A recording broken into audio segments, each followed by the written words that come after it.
Guys, it's Miss McCarter. So far we have learned the difference between a rational and an irrational number. We've figured out some strategies to be able to give an approximation to our rational numbers. So now we have some skills to be able to place any real number on a number line. So we're going to go over an example together of how to do that. So it looks like we have 4 different real numbers that we're going to need to locate on the number line. I'm just going to start from left to right. Looks like we have 1.5. So I know it's a positive number, so it's going to be on the right side of the number line. I know it's going to be bigger than 1 whole, and the half means it's smack dab in between 1 and 2. So that right there is going to be 1.5 on your number line. So I moved my dot, which is awesome, but I also have to move my number underneath it so that I know which point that actually represents, since they're all blue. Awesome, 1 down, 3 to go.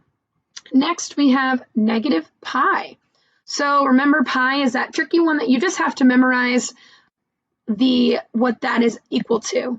And I know pi is equal to 3.14, but what's different about this is it's negative. So I know negative pi is negative 3.14. That's our number value there. So I can go ahead, I know it's just going to be a little bit past negative 3.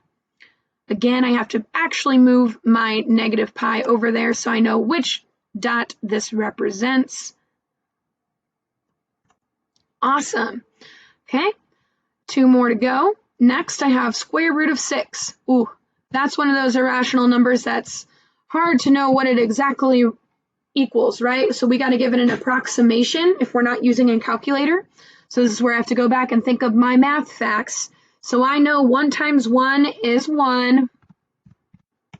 So I know square root of 1 is 1. But 1's a lot lower than 6, so we're going to keep moving up.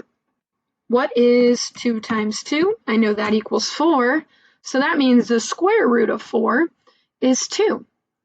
So that means since square root of 4 is smaller than the square root of 6, 2 has to be smaller than the square root of 6. So let's see what the square root of 6 might be less than.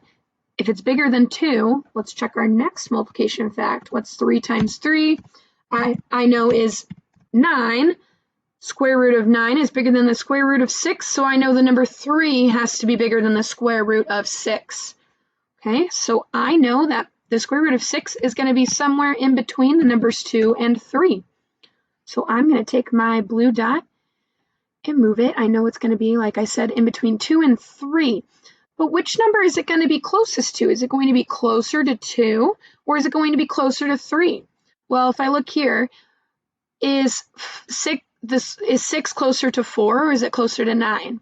Well, it looks like it's a little bit closer to 4, so I know it's going to be a little bit closer to 2 than it is to 3. And it's a positive number, so I know I'm going to be, wrong one.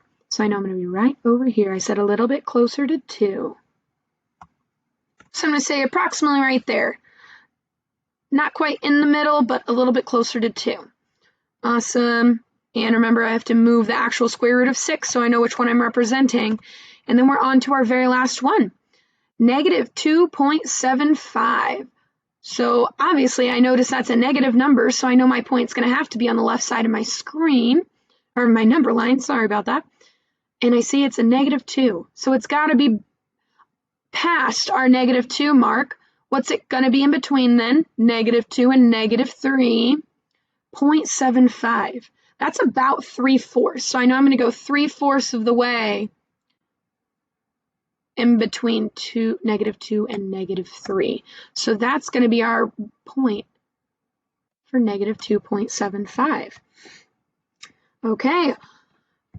You guys will have one of these examples to practice on your own. Hopefully this was helpful and you are ready to go for your Google form on Friday. Have a great rest of your week.